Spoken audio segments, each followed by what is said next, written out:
ஆராதனை, நன்றி செலுத்துதல், காணிக்கை, தசமபாகம், நற்கிரிகை எல்லாவற்றிலும் மேன்மையானது கர்த்தருடைய வார்த்தை.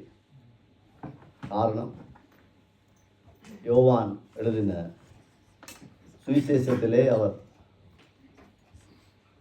எழுதுகிறபடி, ஆதியிலே வார்த்தை இருந்தது, அந்த வார்த்தை தேவனிடத்தில் இருந்தது, அந்த வார்த்தை தேவனாயிருந்தது. அப்ப வார்த்தை இயேசுவாய் இருக்கிறார். ஆமென். இயேசுதான் வார்த்தை. நானே வழியும் சத்தியமும் ஜீவனும் என்ற அவர் திரும்பி திரும்பி எங்களுக்கு உறுதிப்படுத்துகிற வார்த்தைகள். அதனால இந்த நாளிலும் நானும் நீங்களும் இயேசுவை பார்க்க வந்திருக்கோம். ஆமென். வார்த்தையை கேட்பது என்பது இயேசு கிறிஸ்துவை நாங்கள் முகமுகமாய் நாங்கள் எந்த அளவிலே வார்த்தையை உள்வாங்குகிறோமோ, எந்த அளவிலே நாங்கள் வார்த்தையை விசுவசிக்கிறோமோ, எந்த அளவிலே எங்கள் ஆண்டவருடைய வசனத்துக்கு எங்களை நாங்கள் விட்டு கொடுக்கிறோமோ, அந்த அளவுக்கு இயேசு எங்களிலே பிரதிபலிப்பார். அதுதான் நிஜம். எந்த அளவிலே. அதனால இன்றைக்கு நாங்கள் வந்த ஒவ்வொருவரும் ஆண்டவராய் இயேசு கிறிஸ்துவின் நாமத்தினால் திரும்பவும் உங்களை நான் வரவேற்கிறேன், வாழ்த்துகிறேன். நாங்கள் பாக்கியவான்கள். காரணம், இயேசுவை பார்க்க வந்திருக்கிறோம். யாரை பார்க்க வந்திருக்கிறோம்? இயேசு கிறிஸ்துவை பார்க்க வந்திருக்கிறோம். அவர் சாதாரணமானவர் அல்ல. அதனால நாங்கள் இந்த நாளிலும் ஒன்றையும் குறித்து கலங்க வேண்டியதில்லை, பயப்பட வேண்டியதில்லை. நாங்கள் பார்க்க வந்திருக்கிறவர் ராஜா. அவருடைய வசனத்தை நாங்கள் கேட்க வந்திருக்கிறோம். அதனால இந்த நாளிலும் நாங்கள் மத்தேயு எழுதின சுவிசேஷம் 6வது அதிகாரம் 24வது வசனத்தை வாசிப்போம். 2 எஜமான்களுக்கு ஊழியம் செய்ய ஒருவனாலும் கூடாது. ஒருவனை பகைத்து மற்றவனை சிநேகிப்பான், அல்லது ஒருவனை பற்றி கொண்டு மற்றவனை அசட்டை பண்ணுவான். தேவனுக்கும் உலக பொருளுக்கும் ஊழியம் செய்ய உங்களால் கூடாது. ஆமென். இந்த ஸ்கிரீன்ல இருக்கிறது எல்லாரும் இருக்கா? வாசிங்க, சத்தமா வாசிங்க. இயேசுவை நீங்க வாசிக்க போறீங்க. வாசிங்க பாபம். 2 எஜமான்களுக்கு ஊழியம் செய்ய ஒருவனாலும் கூடாது. ஒருவனை பகைத்து மற்றவனை சிநேகிப்பான், அல்லது ஒருவனை பற்றி கொண்டு மற்றவனை அசட்டை பண்ணுவான். தேவனுக்கும் உலக பொருளுக்கும் ஊழியம் செய்ய எங்களால் கூடாது. ஆமென். ஆண்டவர் நல்லவர். ஜெபித்திருந்தாலும் பரிசுத்தமுள்ள தகப்பனே, ஐயா, நாங்கள் உங்களை நம்பி வந்து நிற்கிறோம். நீர் எங்களோடு பேசும்படியா ஜெபிக்கிறோம். மனுஷ ஞானம் அல்ல, என்னுடைய சுயநீதி அல்ல, சுய புத்தி அல்ல, அருகதை இல்லாத என்னை இந்த இடத்துல நிறுத்தி வைத்திருக்கிறீங்க. உங்களை துக்கப்படுத்தி விட்டு இந்த பணிவிடத்தை விட்டு நான் வெளியே போகக்கூடாது. தகப்பனே, என் ஞானத்தை மறைத்து என் புத்தியை எடுத்து போட்டு பரிசுத்த ஆவியானவரே, நீர் என்னோடும் இந்த சபை மக்களோடும் எங்களை உறுதிப்படுத்தி நீர்தான் பேசுகிறீர்கள் என்பதை ஆண்டவரே உணர எங்கள் ஒவ்வொருவருக்கும் கிருபை செய்வீராக. ஆசீர்வதிப்பீராக. இயேசு கிறிஸ்துவின் நாமத்தில் பிதாவே, ஆமென்.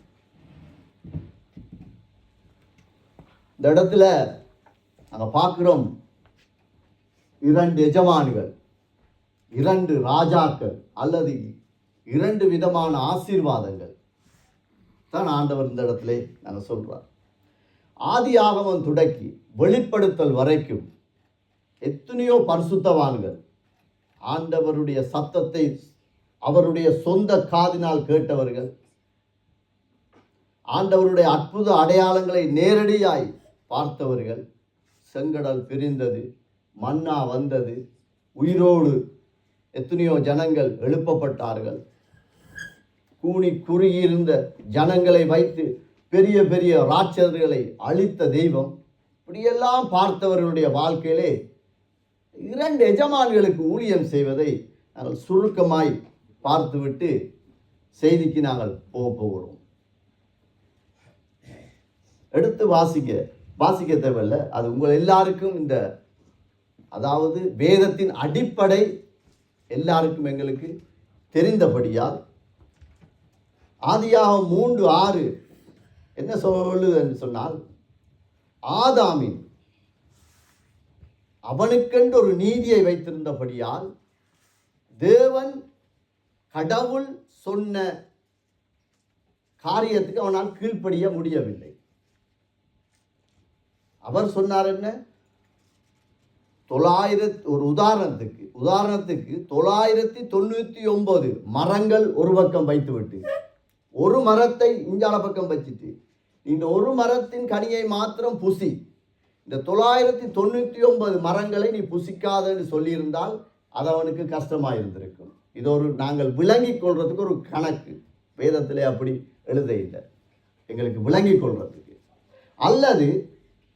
ஆனால் ஆண்டவர் என்ன செய்தார், 999 மரங்களை ஒரு பக்கமும் ஒரே ஒரு மரத்தை வேறொரு பக்கம் வைத்துட்டு சொன்னால் நீ இது அவ்வளவத்தையும் நீ சாப்பிடலாம், அவ்வளவத்தையும் ஆண்டு கொள்ளலாம், ஆனால் இதுகிட்ட நீ போகக்கூடாது, இதை சாப்பிடக்கூடாது. ஆனால் அவன் தெரிந்து கொண்டது என்ன, அந்த ஒரு கனி. முதல் மனுஷன் ஆண்டவரை அங்கீகரிக்க வேண்டியவன், அவனுக்கு கொடுக்கப்பட்ட மனுஷியை. இப்ப ஆதாம் தேவன் ஒரு பக்கம், ஏவாள் ஒரு பக்கம், 2 ராஜாக்கள், 2 ராஜ்யங்கள். எதை அவன் தேர்வு செய்கிறான் என்றால் ஏவாளை தேர்வு செய்கிறான்.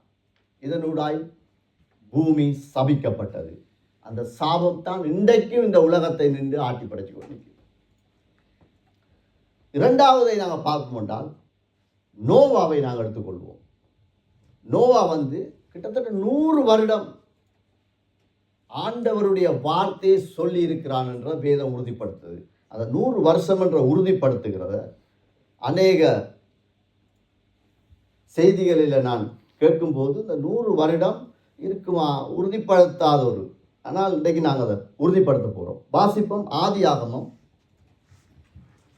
5:32 வாசிங்க.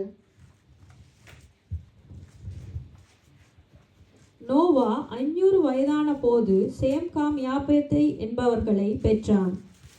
ஓகே, இப்போ ஆதியாகமம் 7ஆம் அதிகாரம் 6 தொடக்கம் 7ஆம் அதிகாரம் 5-6 வாசிங்க. நோவா தனக்கு கர்த்தர் கட்டளையிட்டபடியெல்லாம் செய்தான். ஜலப்பிரளயம் பூமியின் மேல் உண்டான போது நோவா 600 வயதாய் இருந்தான். ஓகே, அப்போது எத்தனை வருஷம் வயசுல இருந்தவர்? 500 வருஷம். கிட்டத்தட்ட 100 வருஷம் இவர் ஆண்டவருக்காக உண்மையா நின்று பேசின ஒரு நோவா. ஆனால் அவருக்கு ஒரு 2 தீர்மானங்கள் எடுக்க வேண்டிய ஒரு காட்சி வருது. என்ன? ஆண்டவருடைய வசனத்தை 100 வருஷம் பிரசங்கித்தவர். 1 நாள் 2 நாள் இல்லை, 100 வருஷம்.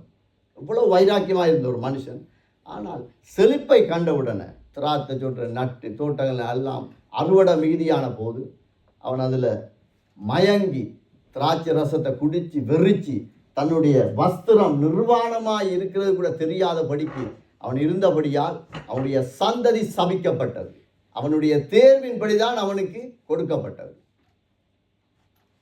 ஆனால் எங்கள் அப்பா என்ன செய்தார்? ஏதேன் தோட்டத்தில் அவங்க நிர்வாணியாக இருக்கிறோம் தேவனே என்று சொன்ன போது மிருகத்தை அடித்து அவர்கள் நிர்வாணம் தெரியாதபடிக்கு வெளியால் அனுப்பிவிட்டார். ஆனால் சத்துரு பார்த்தீங்களா, காண்பிப்பான். குடிச்சா நல்லா இருக்கும், பறிச்சா நல்லா இருக்கும், ஆஸ்தி நல்லா இருக்கும். ஆனால் வஸ்திரத்தை அப்படியே உறிந்து நிர்வாணமாக்கி அந்த தேவ மனிதனை நிலை குலைப்படுத்தி அந்த சந்ததியை சபிப்பதை நாங்கள் இந்த வேத வசனம் எங்களுக்கு காண்பிக்கிறது. காரணம் என்ன? நோவா தாத்தா தேர்வு செய்த எடுத்துக்கொண்ட ராஜ்யம், அவர் எதை தேர்வு செய்தாரோ அதனுடைய பிரதிபலன் அங்கே காண்பிக்கப்படுகிறது. அதே போல ஆபிரகாமை நாங்கள் எடுத்து பார்த்தோம் என்றால் ஆதியாகமம் 14ஆம் அதிகாரம் 21 22. சோதோமின் ராஜா ஆபிராமை நோக்கி, ஜனங்களை எனக்கு தாரும், பொருள்களை நீர் எடுத்துக்கொள்ளும் என்றான். அதற்கு ஆபிராம் சோதோமின் ராஜாவை பார்த்து, ஆபிராமை ஐஸ்வர்யமாக்கினேன் என்று நீர் சொல்லாதபடிக்கு நான் ஒரு சரட்டை ஆகிலும் பாதரட்சையின் வாரையாகிலும் உமக்கு உண்டானவைகளின் யாதொன்றை ஆகிலும் எடுத்துக்கொள்ளேன் என்று. ஆமென். இதுல உங்களுக்கு அதாவது இதெல்லாம் அத்திவாரங்கள், பேசிக். எல்லாருக்கும் இதை நான் விளக்கப்படுத்தணுன்ற அவசியம் இல்லை. எத்தனையோ பேர் பிரசங்கத்தில் நாங்கள் அதை கேட்டிருக்கோம்.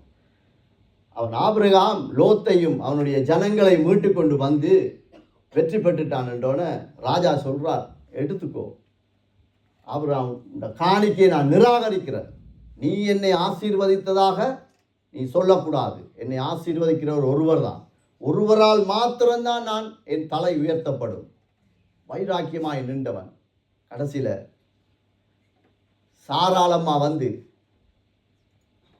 பிள்ளை பெறுவதற்கு வழி இல்லை. ஆண்டவர் சொல்லிட்டார், வானத்து நட்சத்திரத்தை பாரு, நான் உன்னை ஆசீர்வதிப்பேன், உனக்கு நிச்சயம் தருவேன்னு சொல்லிட்டார். ஆனால் 2 விதமான காணிக்கை இருக்குது. தேவன் ஒன்றை சொல்லிவிட்டார், உனக்கு இதை நான் செய்வேன், உன்னை கட்டுவன், உன்னை இடிக்க மாட்டேன், உன்னை அவமானப்படுத்த மாட்டேன், உன் பெயரிலே உனக்கு சந்ததி வரும். முடிஞ்சுது. அது ஒரு காணிக்கை. சாராளம்மா இன்னொரு காணிக்கை வச்சிருக்கா, இது லேட் ஆகுது, கெதியா சீக்கிரம் குயிக்காக வரணும் எங்களுக்கு. ஆனால் அவன் அன்றைக்கு அந்த ராஜாவுடைய காணிக்கையை நிராகரித்தவன் சாராளுடைய காணிக்கை அவன் ஏற்றுக்கொள்வதை பார்க்கலாம் நாங்கள். அதனால்தான் இன்றைக்கும் பாருங்க, பூமியில் இவ்வளவு பிரச்சனைகள் அந்த சந்ததியினூடாய் வந்த, இன்னும் அது கடைசி வரைக்கும் கர்த்தருடைய 2ஆம் வருகை மட்டும் அது நிலை நிற்கத்தக்கதான ஒரு சாபம். இந்த 2 சாய்ஸ், அப்படி ஏராளமான ஜனங்களை நாங்கள் பார்த்து கொண்டே போகலாம். நாங்கள் இன்னொரு மனுஷனை பார்ப்போம். யாத்திரையாகவும் 7ஆம் அதிகாரம் 1வது வசனம் 76ஆம் பக்கம். அந்த வார்த்தை என்ன சொல்லுவேண்டா, மோசேயை குறித்து பார்வோனிடத்துல, நீ பார்வோனுக்கு நான் உன்னை தேவனாக்கிறேன் என்று ஆண்டவர் சொல்றார்.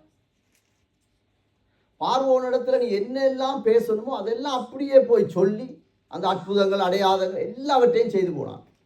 ஆனால் மோசேக்கு ஒரு மன அழுத்தம் வந்த போது, மோசேக்கு ஒரு கோபம் வந்த போது ஆண்டவர் பார்த்து சொல்றார், இந்த மலையை பார்த்து நீ பேசு. மனுஷனை பார்த்து பேசினான். இது ஒரு இலகுவான ஒரு காரியம். மனுஷனை பார்த்து பேசினா அவன் அதுக்கு ஒரு கேள்வி கேட்பான், இது எப்படி நடக்கும் என்று கேட்பான், எல்லாம் கேட்பான். மலையை பார்த்து பேசுனா அது ஒன்றும் எங்களுக்கு திருப்பி பேச போவதில்லை. அது இலகுவான ஒரு காரியம். அவன் அங்கே அவனுடைய மன அழுத்தம், இந்த ஜனங்கள் அவ்வளவு அவனை நெருக்கின போது அங்கே மலையை பேசாமல் அவன் அடித்ததினால், பரம தேசத்தை நீ பார்ப்பாய், ஆனால் நீ பிரவேசிக்க மாட்டாய். இது இவனுடைய தெரிவு. இன்னொரு மனுஷனை நாங்கள் பார்ப்போம். 1 சாமுவேல் 2:29 வாசிங்க. இதுலையும் இருக்கு. ஏலி என்ற ஒரு மனுஷன் சாமுவேலை வளர்க்கிறான். ஏலியின் இடத்துல தான் அந்த தாய் குழந்தை விட்டுட்டு போறான். சாமுவேலை வளர்த்த அந்த ஏலி தன்னுடைய மக்களை வளர்க்க முடியவில்லை. வாசிங்க. என் வாசஸ்தலத்திலே செலுத்தும்படி நான் கட்டளையிட்ட என் பலிகளையும் என் காணிக்கைகளையும் நீங்கள் உதைப்பானேன். என் ஜனமாகிய இஸ்ரவேலின் காணிக்கைகள் எல்லாம் பிரதானவைகளை கொண்டு உங்களை கொழுக்க பண்ணும்படிக்கு நீ என்னை பார்க்கிலும் உன் குமாரனை மதிப்பானேன் என்கிறார். ஆமென். ஏலிக்கு இப்ப ஆண்டவர் மேல பற்று இல்லை. பிள்ளைகள் என்ன செய்கிறாங்களோ ஓகே அது சரி என்ற மாதிரி. ஆனால் யாரை வளர்த்துருக்கான்? ஒரு நல்ல ஒரு தீர்க்கதரிசியை வளர்த்து விட்டுருக்கான், நல்ல ஒரு ஊழியக்காரனை வளர்த்து விட்டுருக்கான். ஆனால் தன்னுடைய பிள்ளையினுடைய விஷயத்தில் அவன் தேர்வை எதை சூஸ் பண்ணினானோ அதே மாதிரியே அந்த சந்ததி அழிந்தது என்று நாங்கள் பார்க்கிறோம். 1 சாமுவேல் 17:45 வாசிங்க. இந்த இடத்திலும் தாவீதை குறிச்சி வாசிங்க. அதற்கு தாவீது பெலிஸ்தனை நோக்கி, நீ பட்டயத்தோடும் ஈட்டியோடும் கேடகத்தோடும் என்னிடத்தில் வருகிறாய், நானோ நீ நிந்தித்த இஸ்ரவேலனுடைய இராணுவங்களின் தேவனாகிய கர்த்தரின் நாமத்திலே உன்னிடத்தில் வருகிறேன். ஆமென். இப்போ ஒரு பெரிய ஒரு ராட்சதன் நிற்கிறான். அன்றைக்கு வார்த்தையில் அவர் சொன்னார், ஒத்த வா, அப்படிதான் அதில் கேள்வி கொண்டு வா. கூட்டமாக வந்தால் எல்லாரும் போய் அடிபடலாம், ஒருவன் ஓடுவான் ஒளிவான். ஒத்த வாண்டா ஓடியே ஒழியலாம், ஒருவனும் சண்டை பிடிக்கிற எல்லாம் பார்ப்பாங்க. அப்போ எல்லாம் நடுங்கி போய் நிற்கிறாங்க. ஆனால் இந்த ஆடுகளுக்கு பின்னால் போன ஒரு மனுஷன் தாவீது, அவன் சொல்கிறான், நீ நிந்திக்கிற தேவனுடைய நாமத்தினால் நான் உன்னிடத்துல வருகிறேன். எவ்வளோ ஒரு வைராக்கியமான ஒரு மனுஷன், எவ்வளோ ஒரு விசுவாசம். அவன் போனான், ஜெயித்தான். இஸ்ரேலிலே அந்த இடத்திலே கர்த்தருடைய நாமம் மகிமைப்பட்டது. ஆனால் அவனுடைய வாழ்க்கையிலே ஒரு பெண்ணை பார்த்தவுடனே, அவளுடைய உடம்பை பார்த்தவுடனே, குளித்து அவள் ஸ்நானம் பண்ணி கொண்டிருந்த போது பார்க்கும்போது அவனுக்குள்ளே வந்த இச்சை, அவனுக்குள்ளே வந்த அந்த கொடுமையான ஒரு செயல் அவனை முதலாவது என்ன செய்ய வைத்தது? இச்சிக்க வைத்தது, விபச்சாரம் செய்ய வைத்தது, கொலை செய்ய வைத்தது. காரணம் என்ன? அவன் அந்த நேரத்திலே, என் மாமிசம் இச்சிக்கிறது, என்னுடைய சரீரம் இதை கேட்கிறது, நான் ராஜாவா இருக்கிறேன், ஓகே, ஆனாலும் நான் கர்த்தருடைய நாமத்தினால இதை நான் அருவருக்கிறேன் என்று ஒரு வார்த்தை சொல்லியிருப்பான். ஆனால் கர்த்தர் அவனுக்கு பலன் கொடுத்திருப்பாரா இல்லையா? கொடுத்திருப்பாரா இல்லையா? நிச்சயம் கொடுத்திருப்பார். அவனால் அதை சொல்ல முடியல. அதனால் அவனுடைய வாழ்க்கையிலே வந்த கடைசி நாட்களிலே தாவீதுக்கு உடம்பெல்லாம் குளிர்ந்துட்டு அவனை சூடாக்குறதுக்கு வேதத்தில் இருக்குது. அந்த தேசத்திலே ஒரு அழகான பெண், அவளை குழந்து அவரோட இணைத்து விட்டால் அவன் சூடாகி விடுவான். அதுவும் முடியல. அவன் சேரவே இல்லை. அந்த பலவீனம் அவனை அப்படிப்பட்டதாய் தள்ளிட்டு எத்தனையோ காரியங்கள் அவன் அழுது புலம்பினாலும் அதிலிருந்து அவனால் மீள முடியல. காரணம், அவனுடைய தேர்வு அப்படிப்பட்டதாக இருந்தது. இன்னொரு மனுஷனை பார்ப்போம். 1 ராஜாக்கள் 3ஆம் அதிகாரம் 8-9 வாசிங்க. நீர் தெரிந்து கொண்டதும் ஏராளத்தினால் எண்ணிக்கைக்கு அடங்காததும் இலக்கத்துக்கு உட்படாததுமான திரளான ஜனங்களாகிய உமது ஜனத்தின் நடுவில் அடியேன் இருக்கிறேன். ஆகையால் உமது ஜனங்களை நியாயம் விசாரிக்கவும் நன்மை தீமை இன்னதென்று வரையறுக்கவும் அடியேனுக்கு ஞானமுள்ள இருதயத்தை தந்தருளும். ஏராளமாயிருக்கிற இந்த உமது ஜனங்களை நியாயம் விசாரிக்க யாராலே ஆகும் என்றான். இது சாலமோன். ஆண்டவர் கேட்கிற, அவனுக்கு நான் என்ன செய்யட்டும்? அவன் ஆண்டவர்கிட்ட ஒன்றுமே கேட்கல, ஞானத்தை மட்டும் கேட்கிறான். ஏண்டா, இந்த ஜனங்களை நான் சரியாக தேவ சித்தத்தின்படி வழி நடத்த எனக்கு ஆற்றலை தாங்க. அப்படி ஒரு ஞானத்தை கேட்ட ஒரு மனுஷன் அவனோட கடைசி நாட்கள் அந்நிய ஸ்திரீகளோடு வேசிகளோடு விபச்சாரம் பண்ணி அந்நிய ஸ்திரீகளுடைய தேவர்களை ஆராதித்து விக்கிரகங்களை ஆராதித்து அவன் விசுவாச பட்டியலிலே இல்லாமல் போகிற அளவுக்கு அவனுடைய தெரிவு இருந்தது.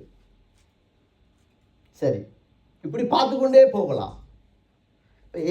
என்ன காரணத்துக்காக இந்த சம்பவங்கள் எல்லாவற்றையும் பரிசுத்த ஆவியானவர் எங்களுக்கு எழுதி வைத்திருக்கிறார் என்று நாங்கள் வாசிக்க போகிறோம். 1 கொரிந்தியர் 10-11 போடுங்கம்மா. 1 கொரிந்தியர் 10ஆவது அதிகாரம் 11ஆவது வசனம், 236ஆம் பக்கம். இவைகளெல்லாம் திருஷ்டாந்தங்களாக அவர்களுக்கு சம்பவித்தது உலகத்தின் முடிவு காலத்தில் உள்ள நமக்கு எச்சரிப்பு உண்டாகும்படிக்கு எழுதப்பட்டும் இருக்கிறது. ஆமென். இவைகளெல்லாம் என்னத்துக்காக எங்களுக்கு எழுதப்பட்டிருக்குது? பழைய ஏற்பாடு காலத்தில் நியாயாதிபதிகள், எசேக்கியா, ஏசாயா, மத்தேயு, மாற்கு, அது இது எல்லாம் என்னத்துக்கு எழுதப்பட்டிருக்கு? எங்களுக்கு ஆதியாகமம் தொடக்கம் வெளிப்படுத்தல் வரைக்கும் என்னத்துக்காக எழுதப்பட்டிருக்கு? இவைகள் எல்லாம் திருஸ்தாந்தமண்டா ஆங்கில வேதாமத்தில் பார்த்தபோது உதாரணமாக அடுத்தபடியாக சொல்றான், எச்சரிப்பு உண்டாக. இதுல இருந்து நாங்கள் எச்சரிக்கப்படணும். எங்களுக்குள்ள அது ஒரு எச்சரிப்பு வரும். எச்சரிப்புண்டா என்ன? இப்போ அநேகமாக நாங்கள் வாகனத்தை ஓடும்போது அதில் ஒரு போட் இருக்கும். அந்த போட்டை பார்த்து தான் நாங்கள் ஓடணும். அந்த போட்டில் எச்சரிப்பு இருக்கும். ஸ்டாப் போட்டுண்டா நில்லு, அது எச்சரிப்பு. அதை மீறி போனால் எங்களுக்கு ஆபத்து நடக்கும். அண்மையில் ஒரு சகோதரனோட நான் பேசிக்கொண்டிருக்கலார் சொன்னார், அவசரமாக போய்கொண்டிருந்தேன் பிரதர், ஒரு அப்பாயின்மெண்ட் உண்டு, போனால் ஒன்வே, அது போக முடியாது, வேறு பாதையால் தான் போகணும். ஆனால் அந்த ஒன்வே அந்த போட்டில் இருந்து 3வது வீடு தான் அந்த வீடு. ஆனால் அப்பாயின்மெண்ட்டுக்கு லேட் ஆகிட்டு, டக்குன்னு போக்குள்ள அங்கேருந்து போலீஸ் வந்துட்டு எப்போ வரும்னு எங்களுக்கு தெரியாது. அவன் நிப்பாட்டி என்ன போகிறாதால இல்லை அவசரம் போட்டை பார்த்தியா ஓ டிரைவிங் லைசன்ஸ் இருக்கா ஓ இந்த அப்படி ஃபைன் உடனே இல்லை அவசரம் நோ அவசரம்லாம் சுற்றி போனால் 5 நிமிஷம் போகும், நேராக போனால் 1 நிமிஷத்தில் போயிடலாம். அந்த போட்டில் இருந்து 3வது வீடு. அப்போ இந்த உலகத்தில் இருக்கக்கூடிய அரசாங்கங்கள் அதிகாரிகள் வைத்திருக்கிற எச்சரிப்பிலே இவ்வளவு கடுமை என்றால் கர்த்தருடைய எச்சரிப்பு எப்படிப்பட்டதாக இருக்கும்? அதுக்காக தான் எழுதி வச்சிருக்கேன். அவ்வளவும் எச்சரிப்பு. நாங்கள் அந்த எச்சரிப்பை எடுத்துக்கொண்டு நாங்கள் எப்படி அதை செயல்படுத்துகிறோம், அதன்படி தான் எங்களுக்கு கர்த்தர் ஆசீர்வதிக்க முடியும், கர்த்தர் எங்களை நடத்த முடியும். நாங்கள் அவருடைய எச்சரிப்புக்கு அசட்டையாக இருந்தால் நாங்கள் ஃபைன் கட்டத்தான் போகணும், ஃபைன் கட்டத்தான் போகணும். அது என்ன விதத்தில் வருமோ எங்களுக்கு தெரியாது. நான் உங்களுடைய விசுவாசத்தை அசைக்க வரல, குழப்ப வரல, சத்தியத்தின்படி எச்சரிப்புக்காக எழுதப்பட்டிருக்குது இவை அனைத்தும். அதனால் நாங்கள் அந்த மத்தேயு 6:24 சொன்னபடி நாங்கள் அவருடைய ஆண்டவர் சொல்கிறார் 2 எஜமான்களுக்கு நீ வேலை செய்யலாது, அது உன்னால் அப்படி நீ செய்வாயானால் ஒருவனுக்கு இடம் கொடுப்பாய், ஒருவனை மறுதளிப்பாய், ஒருவனை ஆராதிப்பாய், இன்னொருவனை தூசிப்பாய். அதுதான் அதற்கு விளக்கம். 2 பேருக்கு ஒருவனால் ஒன்றுமே செய்ய முடியாது, கடைசி வரையும் செய்கிறார். அதனால் நாங்கள் இந்த வசனத்தை வச்சு இன்றைக்கு இந்த சபையில் இருக்கிற எல்லாரையும் பிரித்தா எத்தனையா பிரிக்கலாம்னு இலக்கத்தில் டக்குண்டு 6வது ஆள் சொல்லுங்க ஆகும். இந்த சபையில் இருக்கிற நாங்கள் இத்தனை பேர் இருக்கிறோம், பிரிக்க போகிறோம்டா எத்தனை இலக்கத்தை சொல்லுங்க ஆகும் டக்குண்டு. இல்லாட்டி நான் ஊழியம் செய்கிறவங்கள்ட்ட டக்குண்டு கேட்பேன், இலக்கத்தை சொல்லுங்க, சரியோ பிள்ளையோ அது வேறு. கிறிஸ்துவ சொல்லுங்க 2, ஓகே. குணானு சொல்லுங்க. ஆண்டவர் நல்ல வாயை தந்திருக்கார். எத்தனை? 2. ஜூஜம் 2, ஓகே. நான் இதை தியானிக்கும் போது ஆண்டவர் 5ஆ காட்டினார். ஸ்தோத்திரம். எப்படி என்று சொன்னால், முதலாவது குடும்பம். ஆண்டவர் முதலாவது ஆதாமை ஏவாளையும் படைத்து கணவன் மனைவி என்ற உறவை ஏற்படுத்தின தெய்வம் தான். அதுக்கு பின்னதாக அந்த குடும்பத்துக்கு அவருடைய சுதந்திரத்தை கொடுக்கும்போது அங்கே சந்ததி என்ற ஒரு காரியம் வருது, பிள்ளைகள் 2வது. 3வது இந்த தாய் தகப்பனும் பிள்ளைகளும் சேர்ந்து அவர்கள் எல்லாரும் சேர்ந்து இருக்கும்போது இவர்களை நடத்த ஒரு மனுஷன் தேவைப்பட்டது ஆண்டவருக்கு. அது அவனுடைய பேர் ஊழியக்காரன். அவன் 3வது. இந்த ஊழியக்காரன் குடும்பம் பிள்ளைகள் மச்சான் மாமன் எல்லாம் சேர்ந்து வந்துட்டாங்க.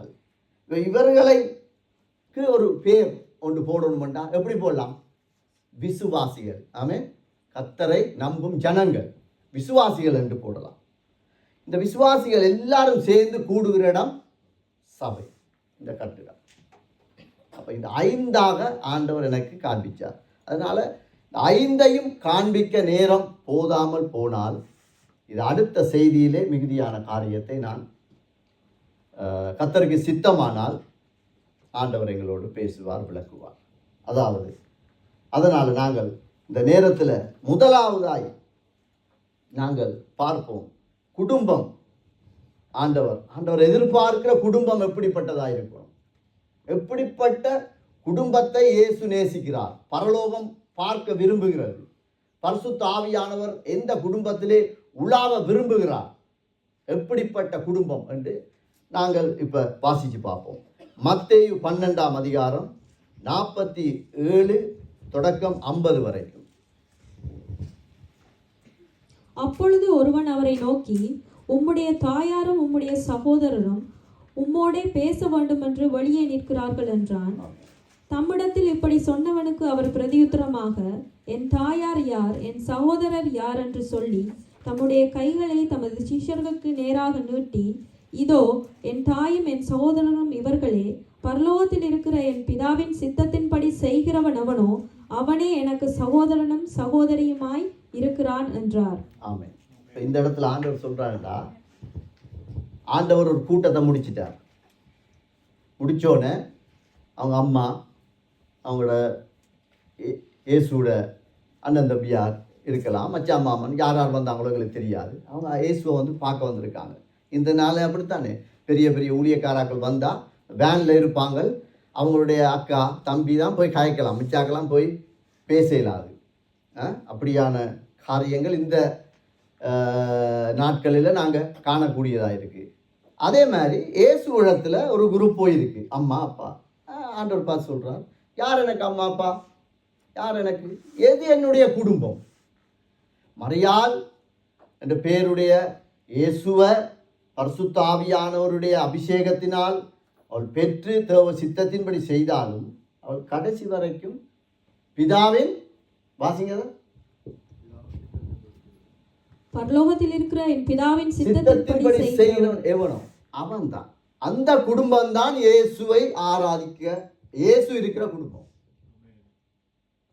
மற்ற குடும்பம் பேர் இருக்கலாம், பீட்டர், ஜோசப், ஆண்டனி, எல்லாம் பேர் இருக்கலாம், ஆராதிக்கலாம், காணிக்க கொடுக்கலாம், தசவான் கொடுக்கலாம், நற்கிரியை செய்யலாம், எல்லாம் செய்யலாம். ஆனால் பரலோகம் எங்களுக்கு சொன்ன ஒரு காரியம் இருக்கு, அந்த சித்தத்தின்படி செய்தால்தான் அந்த குடும்பம் இயேசுவின் குடும்பம். அப்பதான் அது இயேசுவின் குடும்பம். ஆனால் நான் ஒரு அப்பா, இன்னைக்கு அம்மா அப்பாவாகிய நாங்கள் எங்கள் குடும்பத்தை நாங்கள் எப்படி வச்சிருக்கிறோம்? கிறிஸ்துவை கொண்ட ஒரு நல்ல குடும்பமா? எங்களுடைய நாவின் அறிக்கை எப்படி இருக்கிறது? எங்களுடைய ஜெப வாழ்க்கை எந்த அளவில் இருக்கிறது? எங்களுடைய வேத வாசிப்பு, அந்த தியானம் எப்படி இருக்கிறது? குடும்பத்தில் ஒரு பிரச்சனை வந்தால் வேதத்தை வாசித்தோம் என்றால் அந்த பிரச்சனைக்கு அந்த வேத வார்த்தை எங்களுக்கு உதவி செய்யும். ஜெபம் இருக்கிறதா? குடும்ப ஜெபம் இருக்கிறதா? வேத வாசிப்பு இருக்கிறதா? அம்மா அப்பாவாகிய நாங்கள் தாழ்மையா இருக்கிறோமா? மற்றவனை குற்றப்படுத்துகிறோமா? பிள்ளைகளுக்கு முன்னால அவன் அப்படித்தான் பேசுவான், இவன் உங்களை பற்றி தெரியாது, இவங்க எப்படி எல்லாம் நாங்கள் சொல்லி கொண்டிருக்கிறோமா? இதெல்லாம் தேவனுக்கு சித்தமில்லாத காரியங்கள். சுயத்தோடு வாழுகிறோமா? எங்களுக்கு நாங்கள் முன்னுரிமை அப்படி இருக்கிறோமா? அப்படி வாழ்றது இயேசுவின் குடும்பங்கள். இன்றைக்கு எத்தனையோ கிறிஸ்தவ குடும்பங்கள் கூட வேலியே தன் பயிரை மேய்வது போல எத்தனையோ காரியங்கள் வெளிப்படையாய் வந்து கொண்டிருக்கிறது. அசிங்கமான காரியங்கள், அசிங்கமான காரியங்கள். இந்தியாவிலே ஒரு அண்மையிலே ஒரு காரியம் நடந்தது. இளம் தாய் தகப்பன் 2 பிள்ளைகள், அழகான பிள்ளைகள். அந்த அப்பா கொஞ்சம் தூரம் போய் வேலை செய்துட்டு நைட் 9-10 மணிக்கு தான் வீட்டை வருவார். இந்த அம்மா கொஞ்சம் அழகான அம்மா. ஏன்னா அப்பாமார் கஷ்டப்பட்டு வேலை செஞ்ச அம்மாமார் அழகாக இருப்பாங்க, அது நோமல், அது நோமல். ஏன்னா அப்பாமார் கூடுதலாக பாருங்க, கஷ்டப்பட்டு இருந்தால் அம்மாமார் நல்லா பொலிஷாக இருப்பாங்க. ஏன்னா எல்லா தேவையும் சந்திக்கப்படும். இந்த அம்மா என்ன செய்திருக்காண்டா, அவர் போயிட்டார் தானே, பிள்ளைகள் சின்ன பிள்ளைகள், ஒரு ஆம்பளை பிள்ளை, ஒரு பொம்பளை பிள்ளை, ஒன்றுக்கு 5 வயசு, ஒன்றுக்கு 3 வயசு. இனி இவங்களுக்கு சோத்தாக்கி கறியாக்குறாண்டு பிரியாணிக்கு ஆர்டர் பண்ணி சாப்பிட்டு கொண்டு வந்திருக்கா. அந்த பிரியாணி ஆர்டர் பண்ண ஒரு நாள் வீட்டையே கொண்டு கொடுத்துட்டான். இந்த சம்பவம் டிவியில எல்லாம் வந்தது. கடைசியில் அந்த அவங்களுக்குள்ள வந்த அந்த கள்ள உறவு அந்த பெத்த பிள்ளைய கொலை செய்து போட்டு அந்த கள்ள உறவோடு ஓடி போய் அது பிறகு போலீஸ் பிடிச்சி சிறையில் அடைச்சி அவமானங்கள், நிந்தைகள், இப்படிப்பட்ட காரியம் இது உலகத்தில் நடக்குது. ஏன்னா அந்த குடும்பம் இயேசு அறியல. ஆனால் இயேசு அறிஞ்ச குடும்பம் நாங்கள் எப்படி இருக்கோம்? நாங்கள் எப்படி இருக்கிறோம்? எங்களோட குடும்பத்தில் வர பிரச்சனைக்கு நாங்கள் எதை வச்சு, எந்த வசனத்தை வச்சு, எந்த அடிப்படையை வச்சு, எந்த அத்திவாரத்தை வைத்து முடிவெடுக்கிறோம்? கிறிஸ்தவ குடும்பங்களப்பா எத்தனையோ பேர் விவாகரத்து, ஆலயத்துக்கு வாரல்ல, தாய் தகப்பன் சாட்சி இல்லை, தாய் தகப்பன் கர்த்தரை தேடாம. ஆண்டவர் தெளிவாக சொல்லியிருக்கார், நீ என் வேதத்தை மறந்தால் நான் உன் பிள்ளைகளை மறப்பேன். லோ அதுதான், சட்டம் அதுதான், அதை மாற்ற மாட்டார் ஆண்டவர். நானும் என் மனைவியும் கர்த்தருடைய வசனத்துக்கு கீழ்ப்படியாமல் போனால், கர்த்தருடைய வார்த்தைக்கு முக்கியத்துவம் நாங்கள் கொடுக்காமல் போனால், என் பிள்ளைகள் தேவனால் மறக்கப்படும். நோ வே, அட்ஜஸ்ட்மெண்ட் எல்லாம் இல்லை. அதனால ஆண்டவர் தெளிவாக சொல்றார், என்னுடைய குடும்பம், நான் உலாவுகிற குடும்பம் எப்படி இருக்கணும்? மற்றவனை பற்றி குறை சொல்லக்கூடாது, மற்றவனை குறித்து கேலி செய்யக்கூடாது, மற்றவனை குறித்து இன்னொருத்தண்ட போய் அதை சொல்லி கோல் மூட்டி நியாயம் தீர்க்கக்கூடாது, குற்றப்படுத்தக்கூடாது. அப்படி இருந்தால் பிதாவின் சித்தம் அல்ல. ஆனால் நாங்கள் சொல்லிக்கொள்ளலாம், நாங்கள் கிறிஸ்தவ குடும்பம், நாங்கள் சேர்ச்சுக்கு போகிறோம். யா இங்கே வந்தோன்னே ஓ ரா பாப்பா ரிக்கா மாலா ஷாலா பாலா, இன்றைக்கு அந்நிய பாஷையில் பாட்டு பாடுற அளவுக்கு கிறிஸ்தவம் வளர்ந்துருக்கு. ஆனால் வீட்டை போனோட சனியனு என்ன எப்படி செய்து போட்டான், அதே வாய், எந்த வித்தியாசமும் இல்லை, சேம் நாக்கு, சேம் ஆள். மற்றவனை குற்றப்பட அந்த அவன் ஊழியக்காரன் அப்படித்தான்.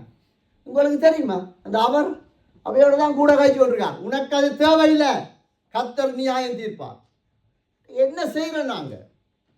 இந்த கிறிஸ்தவ குடும்பங்கள் அப்படித்தான் இருக்கு. அண்மையில் இலங்கையில் நடந்த ஒரு காரியம், உதவி ஊழியக்காரன் விசுவாசி ஆராதிக்கிற இடம் கல்யாணம் கட்டின இன்னொரு சகோதரியை கூட்டிட்டு ஓடி போயிட்டான். சபைக்குள்ள குரூப் இருக்குன்னு தெரியும் தானே. அப்போ இந்த ஓடி போனவரை காண இல்லை, அந்த அம்மாவையும் காண இல்லை. இவருக்கு தெரியாது. புருஷன் வந்து பாஸ்டர் சொல்லியிருக்கார், சிஸ்டரை காணலை பிரதர். அப்படியா, என்ன நடந்தது, எங்கே போச்சு? அப்புறம் பார்த்தா அந்த ஊழியக்காரனையும் காணலையே, உதவி ஊழியக்காரனை. என்னடா விசாரிச்சார்.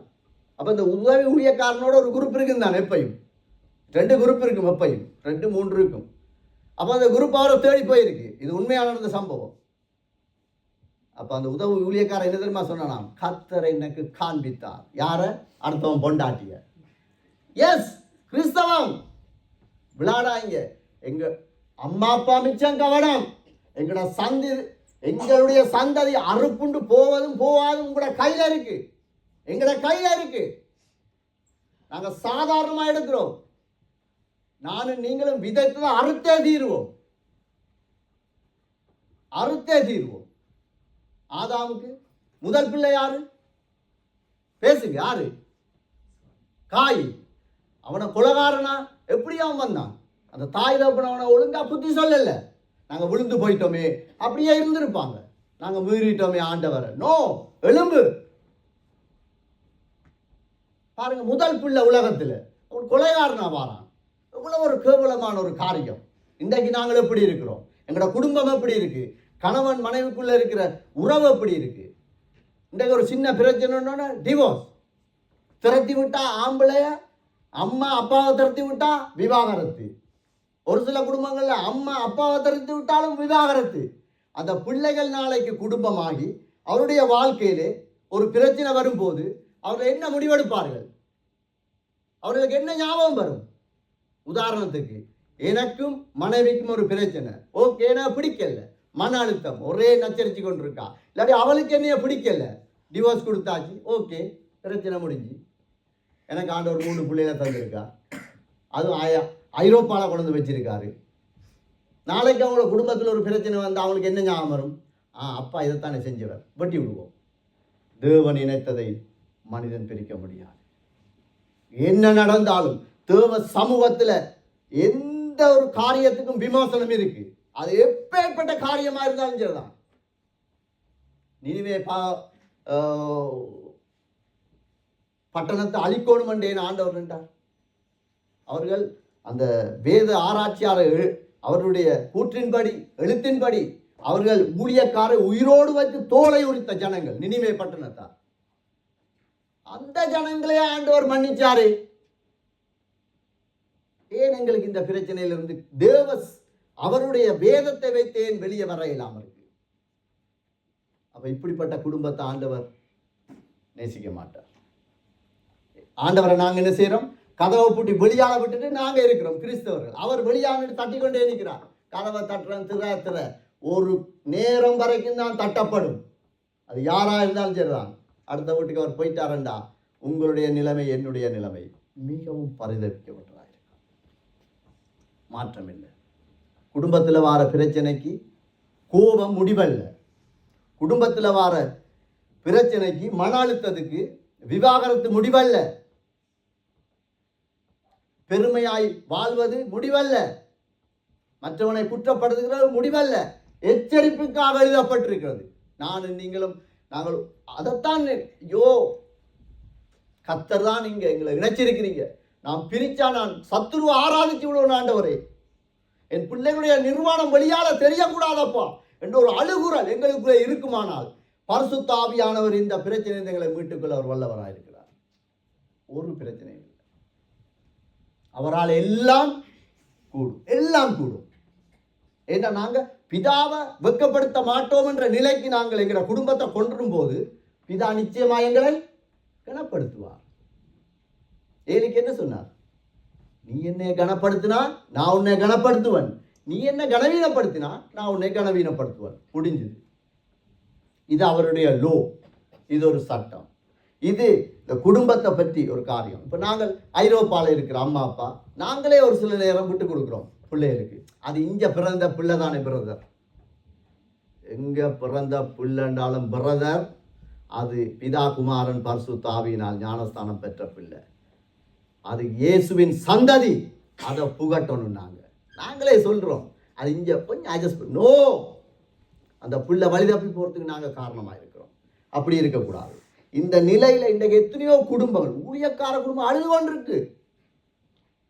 ஐரோப்பாவில் ஒரு ஊழியக்காரன் இருந்தா அவன் விசுவாசியாவே போயிட்டான். காரணம் அவனால் ஊழியம் செய்ய முடியல. ஏன்னா தாயும் தகப்பனும் உழைச்சி உழைச்சி உழைச்சி பிள்ளைகளுக்காக வீடு வாங்கணும், கார் வாங்கணும், எல்லாம் செஞ்சு வீடெல்லாம் வாங்கியாச்சு. 2 பிள்ளைகளுக்கும் பெரிய வீடு, ஒரு ஆம்பளை பிள்ளை ஒரு பொம்பளை பிள்ளை. ஆனால் என்ன தெரியுமா, அதில் ஒரு பரிதாபம். அந்த பொம்பளை பிள்ளை 3-4 மாதத்துக்கு ஒருக்கா ஒருத்தனோட வீட்டை வந்து போகுது. ஆம்பளை பிள்ளை எங்கே போகுது எங்கே வருதுன்னு தெரியாது. எல்லாம் ஃபோக்கஸ் முழுக்க உலக பொருட்கள். ஆதாயப்படுத்தினால் அவருக்கு நாங்கள் ஊழியம் செய்ய முடியாது. மத்தேயு 6:24 படி 2ல் ஒன்றைத்தான் நாங்கள் தெரிவு செய்யலாம். நாங்கள் ஏமாற்றிக் கொள்ளலாம். பாஸ்டர் வரும்போது வரலாம், பர்த்டேக்கு தலையை கொடுக்கலாம், ஞானஸ்தான நாளுக்கு தலையை கொடுக்கலாம், எல்லாம் செய்யலாம். ஆனால் எங்களோட குடும்பத்தில் நாங்கள் சரியா இல்லை என்றால் ஒரு நாளைக்கு எங்கள் பிள்ளையுடைய நிர்வாணம் வெளியே காட்டப்படும். அதுக்கு ஒரு அப்படியே பார்த்தா ஆண்டவர் அட்ஜஸ்ட் பண்ணுறேன்டா நோவாவை அட்ஜஸ்ட் பண்ணி விட்டுருப்பாரு. ஏன் அவர் லோ வச்சிருக்கார் சட்டம்.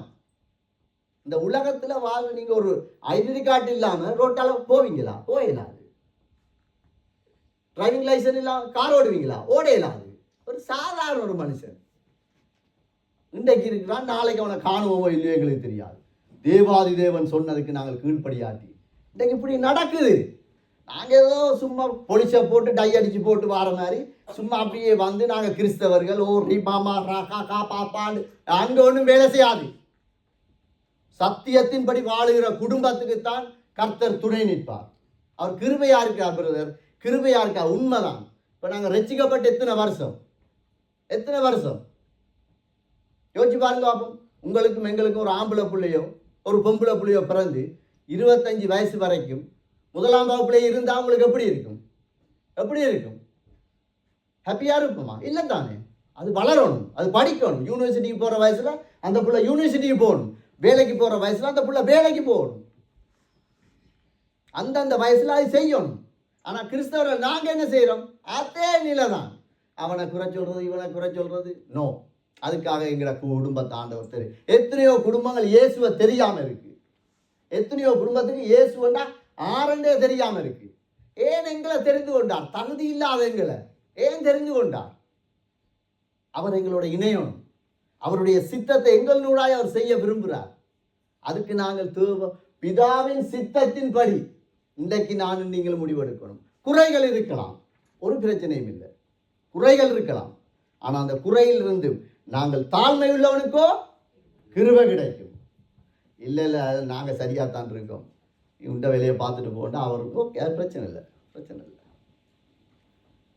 குறைகள் இருக்கும். ஆனால் அதில் எங்களை தாழ்த்தி ஆண்டவரே இந்த காரியத்தில் நான் தவறிழைத்து விட்டேன், ஆண்டவரே என்ன மன்னிங்க சுவாமி என்று நாங்கள் கேட்கிற போது கர்த்தர் எங்களுக்கு கிருபை தருவார். அதில் எந்த ஒரு மாற்றம் இல்லை. அதனால் ஐரோப்பாவில் பிறந்தா என்ன, ஐரோப்பாவில் படித்தா என்ன, ஐரோப்பா டிகிரி வச்சிருந்தா என்ன, நீ என்னவும் வச்சிரு தேவ சாயல் உனக்குள்ள இல்லாட்டி நீ சத்துருவ ஆராதிக்கிறா, வேற ஒரு டவுட்டும் இல்லை. நீ பிசாசுடைய தூதர், அவ்வளவுதான். பரிசுத்தாவியானவருடைய பிள்ளையண்டா, இயேசுவின் பிள்ளையண்டா, விழவிட்டா உடனே எழும்பிடும். அம்மா நான் இந்த காரியத்தை செய்து என்னை மன்னிச்சு கொள்ளுங்க.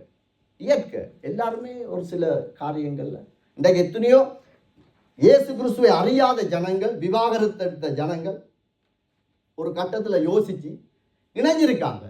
பாருங்க, எத்தனையோ யூடியூப்ல தட்டி பாருங்க. இந்த யூடியூப்ல தேவையில்லாத இந்த ஆடுறது, டிக்டாக்குகள் எல்லாம் பார்க்கறதுக்கு இதுகளை தேடி பாருங்க. எனக்கு ஒருத்தர் இருக்கிறார், அனுப்பிக்கொண்டே இருப்பார். அந்த மிஷனரியை பார்க்கிறவர், இந்த மிஷனரி அதுக்கெல்லாம் பார்க்கணும். நாங்கள் அது பார்க்கறதில்ல. இந்த இயேசுவை தெரியாதவரே ஒரு கட்டத்தில் யோசிச்சு, இல்லை இந்த புள்ள வீணா போகக்கூடாது, இல்லை நாங்கள் இப்படி செய்யக்கூடாது, சேருவோம் ரெண்டு 5 வருஷம் பிரிஞ்ச தாய் தப்பன் சேர்ந்துருக்காங்க. இந்த கிறிஸ்தவர்கள் சேர முடியல. ஏன்? நாங்கள் இன்னொரு உலகத்துக்கு வேலை செய்கிறோம். ஆனால் வாரடம் சபை. உங்களோட விசுவாசத்தை நான் குலைக்க வரல. கர்த்தர் பேசுகிறார். எனக்கும் இதே சத்தியம்தான், எனக்கும் இதே லோதான், எந்த ஒரு மாற்றம் இல்லை. 2வதாக நாங்கள் பார்ப்போம், பிள்ளைகளை குறித்து பார்க்க போகிறோம். எடுத்துக்கொள்ளுங்க, எபேசியர் 6:1-3, 269வது பக்கம், புதிய ஏற்பாடு. வாசிங்க. பிள்ளைகளே, உங்கள் பெற்றோருக்கு கர்த்தருக்குள் கீழ்ப்படியுங்கள், இது நியாயம். உனக்கு நன்மை உண்டாயிருப்பதற்கும் பூமியிலே உன் வாழ்நாட்கள் நீடித்திருப்பதற்கும் உன் தகப்பனையும் உன் தாயையும் கனம் பண்ணுவாயாக என்பதே வாக்கு தத்தமுள்ள முதலாம் கற்பனையாயிருக்கிறது. மத்தேயு 5:22 வாசிங்க.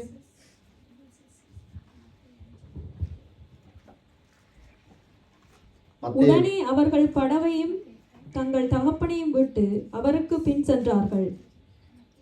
ஆமென். இப்ப இந்த வார்த்தையின்படி பிள்ளைகளுக்கு தாய் தகப்பனுடைய உழைப்பை பார்த்து, தாய் தகப்பனுடைய அறிவை பார்த்து, தாய் தகப்பனுடைய செழிப்பை பார்த்து நீ கீழ்ப்படிய தேவையில்லை. எங்க அப்பா கோவக்கார், கீழ்ப்படிய தேவையில்லை. கர்த்தருக்குள்ள கீழ்ப்படியணும். ஒரு சில வீடுகளில், ஆண்டவரை அறியாத வீடுகளில் அம்மா அப்பாவே தண்டை பெத்த பிள்ளைகிட்ட சொல்லுவான், சாராயத்தை வாங்கிட்டு வாங்க. நான் எல்லாம் இந்த மாமாவுக்கு கசிப்பு வாங்கி கொடுத்துருக்கேன். எனக்கு ஒரு 8 வயசு தான் இருக்கு, 8-9 வயசு இருக்கும். மாமாவுக்கு, சொந்த மாமாவுக்கு, தாய் மாமனுக்கு.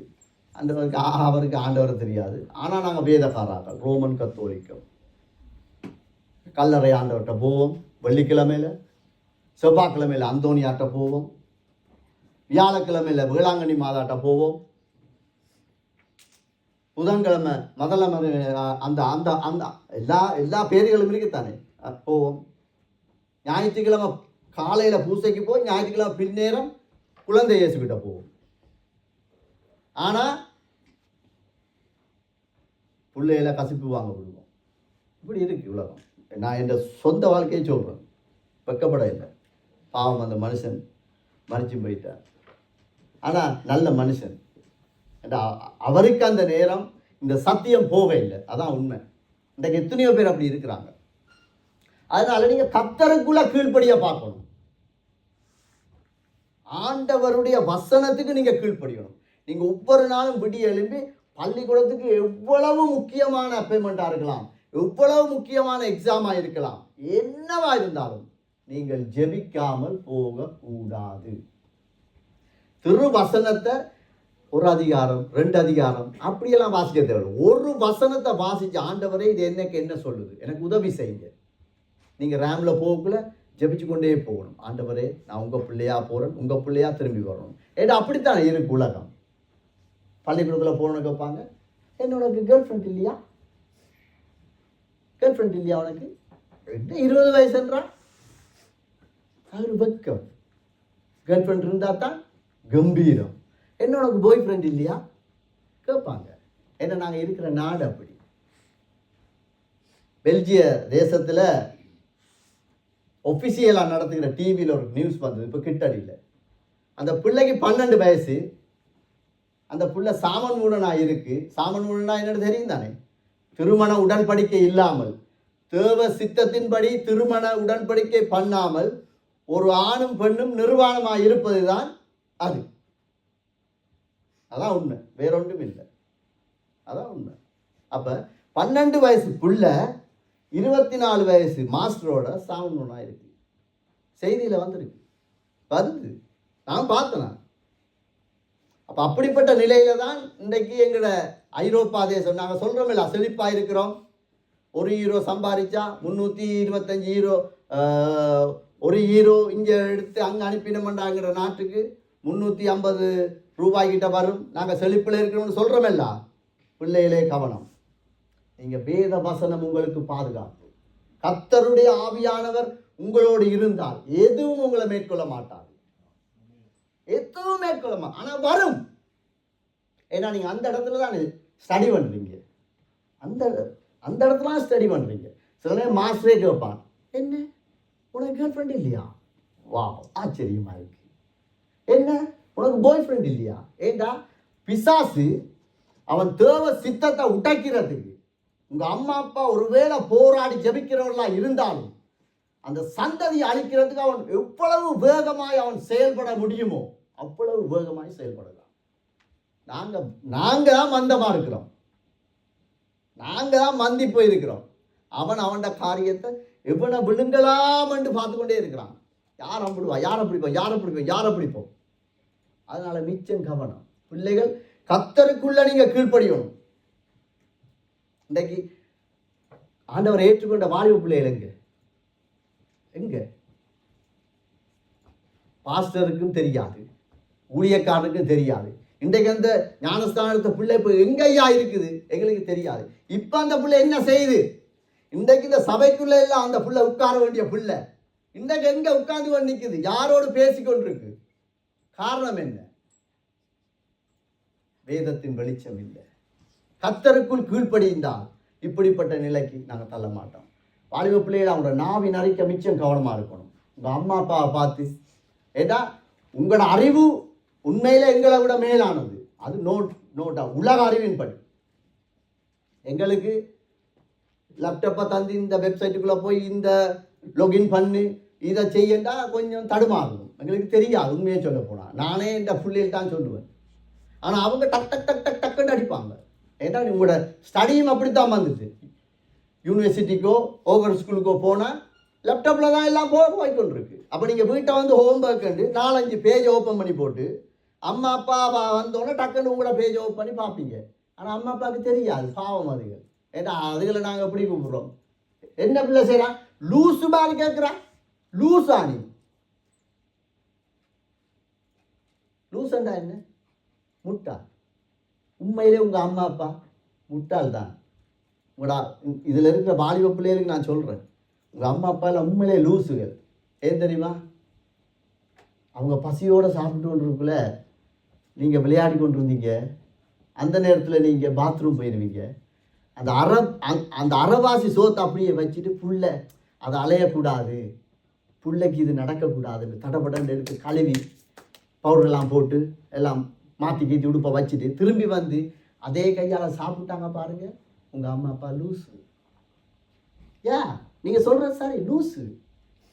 ஆஸ்பத்திரியில் ஐயோ புள்ள ஏன் கத்துதுன்னு தெரியாது, சாமமாக இருக்கலாம், நடந்தாவது கொண்டு போவோம். பக்கத்து வீட்டுக்காரனோட கதைச்சே இருக்க மாட்டோம்.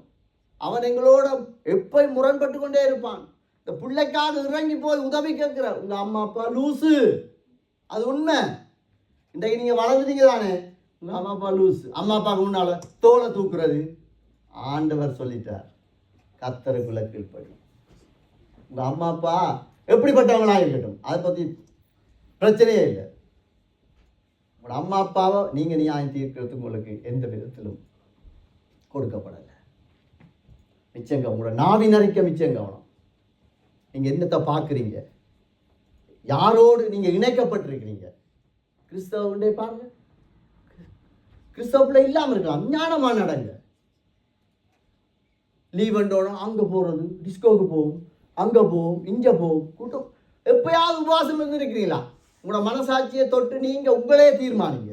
எப்பயாவது உங்களோட அம்மா அப்பாவுக்காக நீங்கள் எப்பயாவது உபவாசம் இருந்து ஜபிச்சிருக்கிறீங்களா? ஒரு நாள் ஜபிச்சிருக்கிறீங்களா? யாரும் சொல்லாங்க. உபவாச கூடத்துக்கு வந்தோம் போனோம்ன்ற இல்லை, அந்த இதுக்கு நான் வரல. நீங்களா செல்ஃபா ஓகே என் அம்மா அப்பா இப்படி பிரச்சனைப்படுறாங்க, என் அம்மா அப்பாவுக்கு இந்த வியாதி, எங்களோட குடும்பத்தில் இப்படியான பிரச்சனை இருக்குது, ஆண்டவரே நான் உபவாசம், யாரா ஒரு ஆள் சொல்லுங்க ஆகும். இது எங்களுக்கு மட்டும் இல்லை, இந்த ஆன்லைனில் கேட்டுக்கொண்டிருக்கிற இணையதளத்தில் கேட்க போகிற எல்லாருக்கும் இந்த செய்தி நாவின் அறிக்கை எப்படிப்பட்டதாக இருக்கு, யாரோட சேர்றோம், யாரோட இணைக்கப்படுறோம், அவனோட கலாச்சாரம் எப்படி, எங்களோட உடுப்பு எப்படி இருக்கு, உடுப்பு எப்படி இருக்கு, ஆலயத்துக்கு வரக்குள்ள எல்லாம் சரி, ஸ்கூலுக்கு போக்குள்ள எப்படி போகிறோம், இதெல்லாம் நாங்கள் யோசிக்கணும். கர்த்தருக்கு என்னத்தை செய்தாலும் நாங்கள் ஆண்டவருக்காகத்தான் நிற்கணும், ஆண்டவருக்காகத்தான் வாழணும், அதில் எந்த ஒரு மாற்றமும் வரக்கூடாது. அதனால் நீங்கள் உங்களுடைய கலாச்சாரத்துக்காக நீங்கள் உங்களை மாற்ற தேவையில்லை. வாயின் வார்த்தை இன்றைக்கி பாருங்கள், ஃபோனை நோண்டிக்கொண்டே இருப்பாங்க, இன்ஸ்டாகிராம் அது இது அரைக்குறை ஆடுங்கள், அதை பார்த்துக்கொண்டே இருங்க. மணித்தியால கணக்கில் டிவியை பார்க்குங்கள். அது யூடியூப்பில் ஒருத்தி ஏதோ போடுவா, இதை சமைச்சி அவள் ஏதோ இன்னொரு நாட்டில் போய் ஒரு ப்ரோக்ராமை போடுவா, அதை பார்த்து மணித்தியால கணக்கில் இருப்பாங்க. ஆனால் ஜெபிக்கிறது 2 நிமிஷம், வேதம் வாசிக்கிறது சொன்னாத்தான். அப்போ என்னென்று நாங்கள் கர்த்தருக்குள்ளே கீழ்ப்படுகிறது சொல்லுங்க ஆகும். உங்கள் அம்மா அப்பா லூஸா இல்லையா சொல்லுங்க ஆகும். உண்மையிலே லூஸு தான். நான் இந்த பிள்ளையில சொல்லுவேன், உண்மையிலே நான் லூஸு தான். ஏன்னா உங்கள் அம்மா அப்பாவோட விளக்கறையத்துக்கு உங்களுக்கு அவங்க சொல்ல மாட்டாங்க. ஏன் தெரியுமா? அந்த அம்மா அப்பா பட்ட அவமானங்கள் இருக்கல கொஞ்சம் நெஞ்சம் இல்லை. எத்தனையோ பேர் அப்பா இல்லாமல் பிள்ளைய மட்டும் வளர்க்குறதுக்கு எவ்வளோ கஷ்டப்பட்டிருப்பாங்க தெரியுமா? இவ்வளோ கடினப்பட்டிருப்பாங்க. எத்தனை அவமானங்கள், எத்தனை எச்சி துப்புகள். சொந்த காரனே வந்து இவள் இப்படிப்பட்டவள். அந்த அழுகைக்குள்ளே தான் எத்தனையோ தாய் தகப்பன் இல்லாமல் தாய் மட்டும் பிள்ளைகளை வளர்த்துருப்பாங்க. தாய் இல்லாமல் உண்மையிலே உத்தமனாக இருந்து பிள்ளைகளை வளர்த்த அப்பா அம்மாரும் உண்டு. நாங்கள் கர்த்தருக்குள்ள கீழ்ப்படுகிறோமா? நாங்கள் அதை ஆராயணும். கடவுளுக்கு கீழ்ப்படியாம ஆண்டவர் சொல்லிட்டார், நாசியில சுவாசம் இருக்கிற மனுஷனை நம்புகிறவன் சபிக்கப்பட்டவன். சபிக்கப்பட்டவன் ஆண்டா பேச்சு மொழியில் என்ன என்ன பேச்சு மொழியில் நாசமா போறவன். ஓ, நீங்க ஸ்கூல்ல உண்ட ஃப்ரெண்ட்ஸை நம்பி அவங்க சொல்லுவாங்க நோமல் 18 வயசு நோமல், அப்பா சொல்ற பொலிசுக்கு அடி, அதுக்கு அடி, இதுக்கு அடி, அடிச்சா நீங்க நாசமா போயிருப்ப. நீங்க என்ன பிரச்சனாலும் வேதத்தை திறந்து ஆண்டவரே எனக்கு தெரியல, எனக்கு இது விளங்க இல்லை, இந்த பாவத்திலிருந்து, இந்த இச்சையிலிருந்து, இந்த பலவீனத்திலிருந்து என்னால் வெளியே வரையலாம இருக்கு, ஆண்டவரே எனக்கு உதவி செய்யுங்கன்னா கர்த்தர் உன்னை வெளியே கொண்டு வந்துருவார். இன்றைக்கும் அநேகருடைய நிர்வாணங்களை ஆண்டவர் மூடித்தான் வச்சிருக்கார். 1-2 தான் வெளியே வந்திருக்கு. அது ஊழியக்காரனா இருக்கலாம், விசுவாசியா இருக்கலாம், யாரா இருக்கலாம். ஏன்னா அவர் அவ்வளவு இரக்கம் உள்ள தெய்வம்.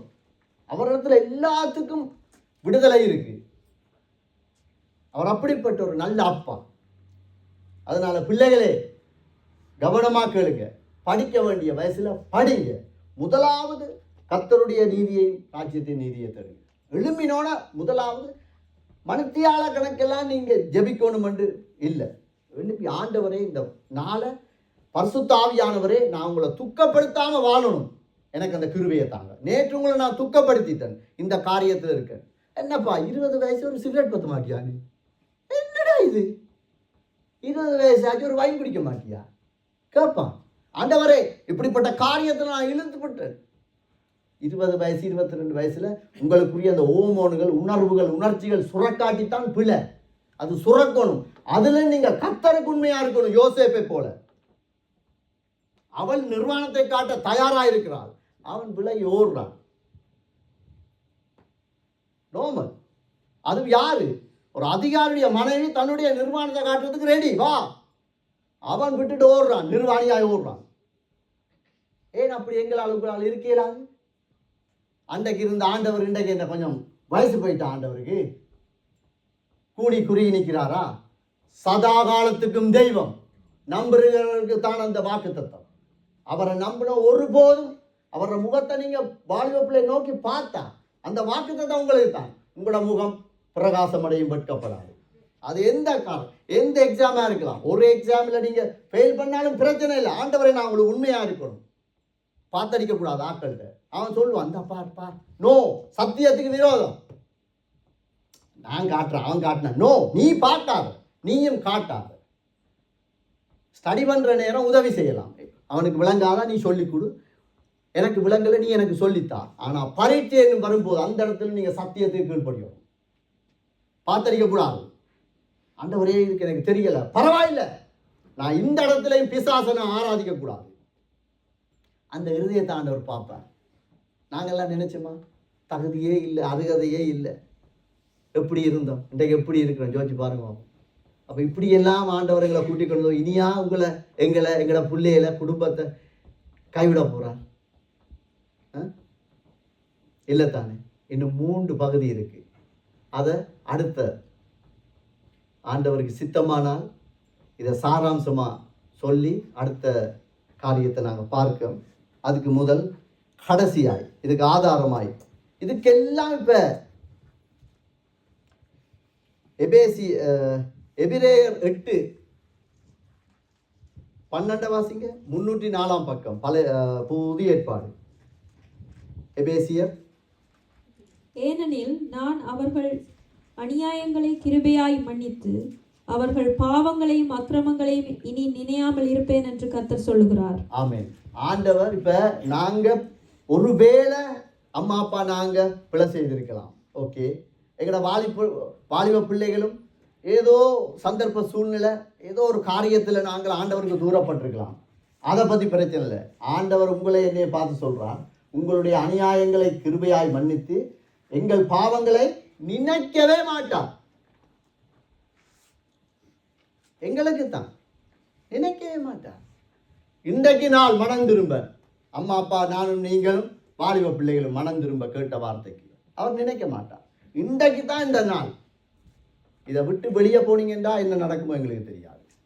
அதனால நீங்க ஒன்றுக்கும் பதற தேவையில்லை. நான் விழுந்து போயிட்டேன், நான் இவங்களை பற்றி பேசிட்டேன், அம்மா அப்பா பிள்ளைகளை வச்சுக்கொண்டு அந்த ஊழியக்காரனை பற்றி இந்த ஊழியக்காரன் அந்த இந்த விசுவாசியை பற்றி பேசினது எல்லாம் பிள்ளைண்டா அந்த வீட்டை போய் இன்றைக்கு குடும்பமாக இருந்து ஜெபம் பண்ணுங்க.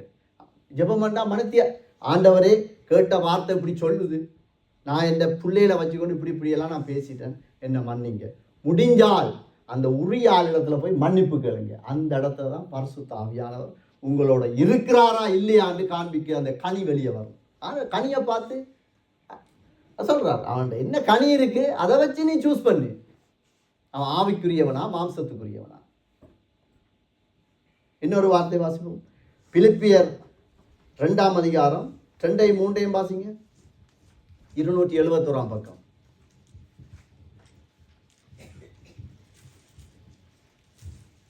பிலிப்பியர் 2:3.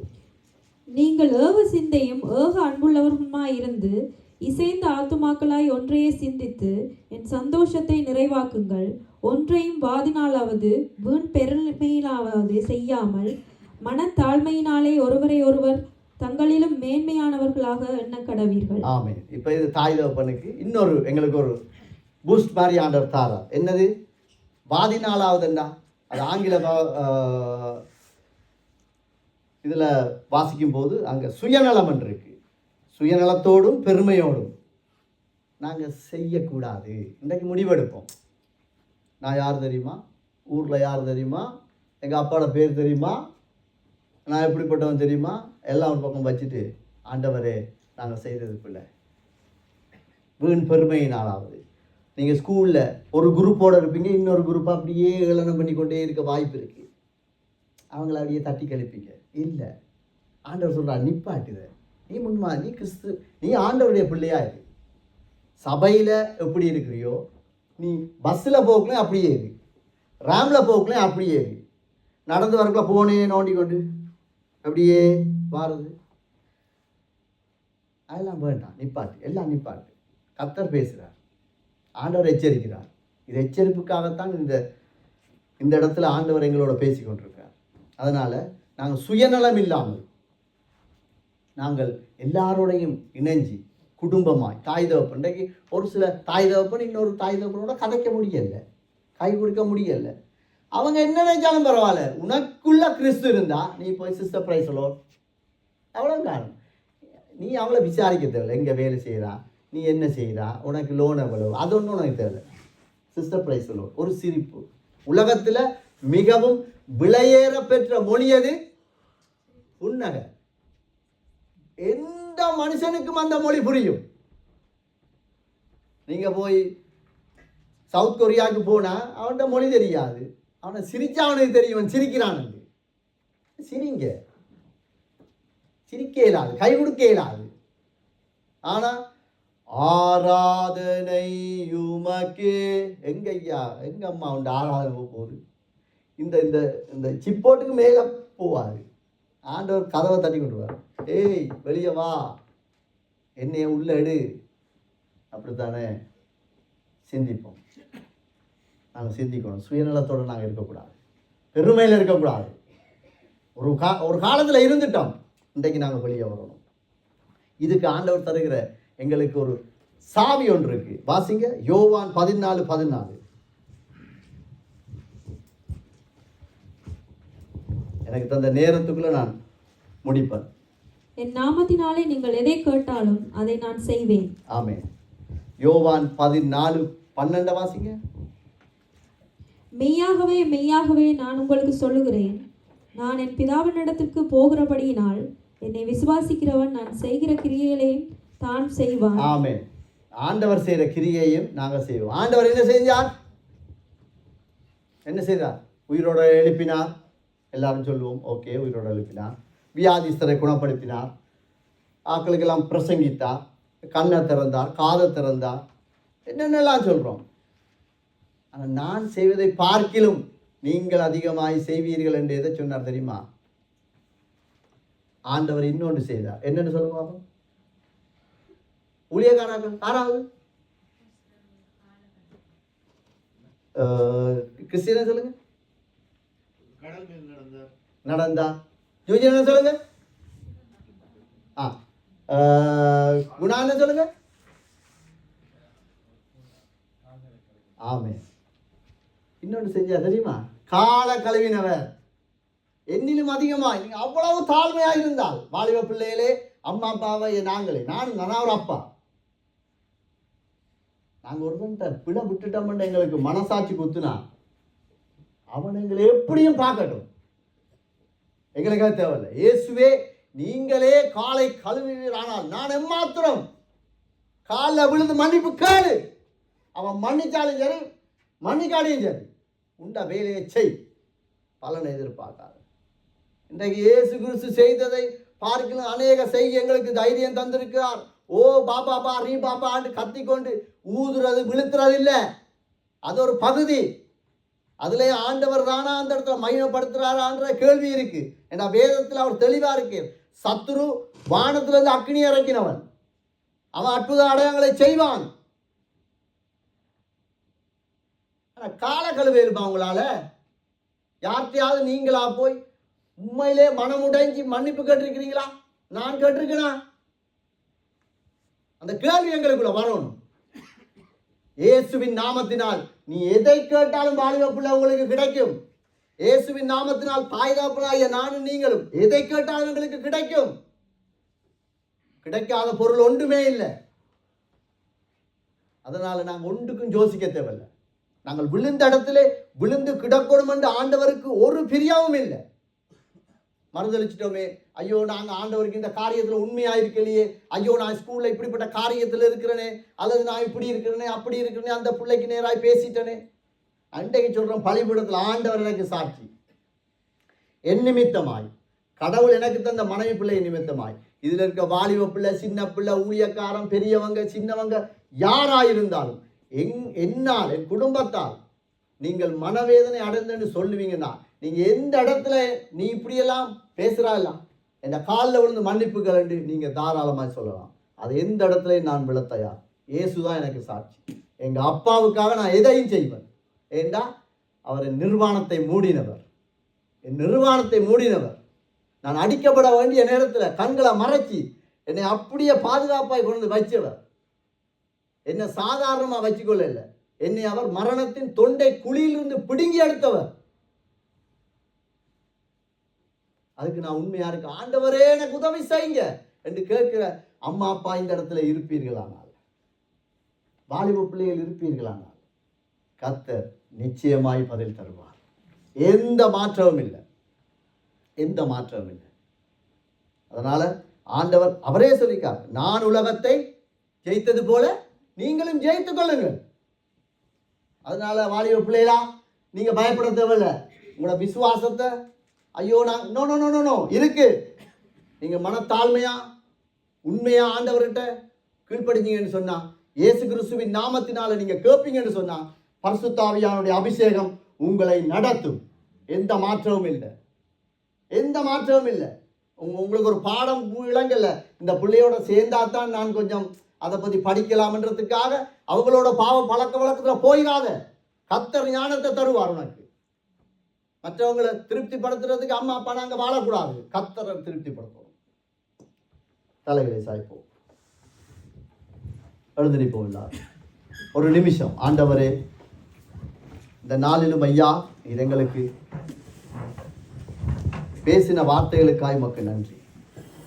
ஒருவேளை நீங்க இந்த இடத்துல இந்த சத்தியத்துக்கு நாங்கள் நீதியாய் நான் வாழுகிறேன் என்று சொன்னால், நீங்க ஆண்டவருக்கு நன்றி செலுத்துங்க. பரிசுத்த ஆவியானவரே, நான் விழாதபடிக்கு வாலிப பிள்ளை, நான் விழாதபடிக்கு என்னை காத்தீங்க ஆண்டவரே, உமக்கு நன்றின்னு சொல்லுங்க. அப்படி இல்லை, நான் கொஞ்சம் விழுந்துட்டேன் ஆண்டவரே, இந்த வார்த்தைக்கு நான் கொஞ்சம் அப்படி இப்படித்தான் வாழ்றேன் ஆண்டவரே, எனக்கு உதவி செய்யுங்கன்னு சொன்னா, இந்த இடத்துல நீங்க இருதயத்தின் ஆழத்துல சத்தம் போட தேவையில்லை, நீங்க ஜெபிங்க. ஆண்டவரே, இயேசுவின் நாமத்தினாலே அந்த அபிஷேகத்தை எனக்கு தாங்க. பிதாவின் சித்தத்தை செய்யக்கூடிய எங்கள் குடும்பத்தினால் நான் தாய் தகப்பனாய் இருக்கிறேன். என்னை நம்பி எனக்கு நீங்க பிள்ளைகளை தந்திருக்கிறீங்க. என்னைய நம்பி எனக்கு அம்மா அப்பாவை தந்திருக்கிறீங்க. என்னைய நம்பி நல்ல படிப்பை தந்திருக்கிறீங்க, நல்ல வேலையை தந்திருக்கிறீங்க. ஆண்டவரே, எல்லாவற்றிலும் உமது பரிசுத்த நாமத்தை மகிமைப்படுத்த, பிதாவையும் சித்தத்தை செய்ய அந்த பரிசுத்த ஆவியானுடைய அபிஷேகத்தை எங்கள் ஒவ்வொருவரும் மேலும் வைப்பீராக, எங்களுக்கு உதவி செய்வீராக. இயேசு கிறிஸ்துவின் மூலம் ஜெபிக்கிறோம் பிதாவே. எல்லா கனமும் மகிமையும் உமக்கே உண்டாகட்டும். ஆமென்.